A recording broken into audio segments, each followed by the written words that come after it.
ঠান্ডা পানীয়র সঙ্গে নেশা জাতীয় পদার্থ খাইয়ে নাবালিকা ছাত্রীকে ধর্ষণ, পরে ব্ল্যাকমেল করে বারবার ধর্ষণের মামলায় শিক্ষকের 20 বছরের সশ্রম কারাদণ্ড দিয়েছে উদয়পুর গোমতী জেলা দায়রা আদালত।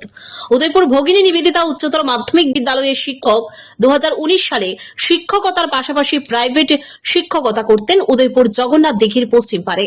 সে সময় ভগিনী নিবেদিতা উচ্চতর মাধ্যমিক বিদ্যালয়ের শিক্ষক অধীর চন্দ্র দাস উদয়পুর ব্রহ্মাবাড়ি নিজ বাড়িতে নাবালিকা ছাত্রীকে নিয়ে গিয়ে নেশাযুক্ত ঠান্ডা পানীয় খাইয়ে দেয় ছাত্রীকে। সঙ্গে সঙ্গে ছাত্রী অজ্ঞান হয়ে যায়। আর এই সুযোগে শিক্ষক অধীর চন্দ্র দাস তার সঙ্গে শারীরিক সম্পর্ক গড়ে তোলে বলে অভিযোগ। দীর্ঘদিন ধরে শিক্ষক ছাত্রছাত্রীদের সঙ্গে বিভিন্ন জায়গায় নিয়ে গিয়ে শারীরিক সম্পর্ক গড়ে তোলে বলে অভিযোগ করে নাবালিকা ছাত্রীটির পরিবারের লোকজন। 2021 সালে উদয়পুর মহিলা থানা শিক্ষকের বিরুদ্ধে একটি এনডিপিএস মামলা দায়ের করে। শুক্রবার উদয়পুর আদালতে সরকারি আইনজীবী পল্টু দাস সাংবাদিকদের কি বলেছেন শুনুন।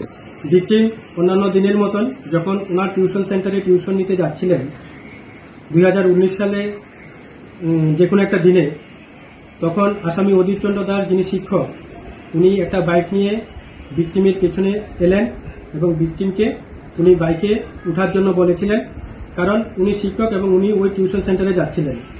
একথা বলে ভিকটিমকে উনি ওনার বাইকে তুলেছিলেন। বাইকে তুলে উনি টিউশন সেন্টারে না এসে উনি সোজা ব্রহ্মাবাড়ি ওনার বাড়ির দিকে রওনা হলেন। যখন ভিকটিম প্রতিবাদ করেছিল কেন উনি ব্রহ্মাবাড়ি যাচ্ছিলেন, তখন আসামি অধীর চন্দ্র দাস বলেছিল যে ওনার বাড়ি ব্রহ্মাবাড়ি, উনি আজকে টিউশন ক্লাসের মধ্যে নোট দেওয়ার জন্য কিছু বইপত্র আনতে হবে, যার জন্য ওনাকে বাড়িতে যেতে হবে।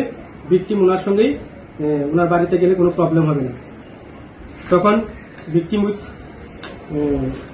সৎ উদ্দেশ্যে ওনার সঙ্গে গিয়েছিল। ওনার বাড়িতে যখন গিয়েছিল তখন ভিকটিমকে উনি কোল্ড ড্রিঙ্কস জাতীয় কিছু একটা খেতে দিয়েছিল। ভিকটিম তখন ওই কোল্ড ড্রিঙ্কসটা পান করার পরেই মোটামুটি একটা সেন্সলেসের মতন অবস্থায় ছিল।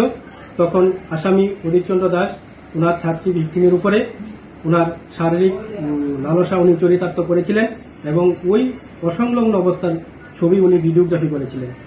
এই ভিডিওগ্রাফি দেখিয়ে ভিকটিমকে দিনের পর দিন ব্ল্যাকমেল করে উনি বিভিন্ন জায়গায় নিয়ে গিয়েছিল এবং দিনের পর দিন ভিকটিমকে উনি ধর্ষণ করেছিল। পরবর্তী সময়ে উনি এই ছবিগুলি যখন ভিকটিমের সঙ্গে কথায় মনোমালিন্য হয়েছিল, যখন ভিকটিম প্রতিবাদ করতে শুরু করেছিল, তখন তিনি কিছু কিছু ছবি মোবাইলে, ফেসবুকে এবং হোয়াটসঅ্যাপে উনি ভাইরাল করেছিলেন। এই জিনিসটি যখন ওনার ভিকটিমের রিলেটিভরা দেখেছিল, তখন ভিকটিমকে কথাগুলি জানানো হয়েছিল।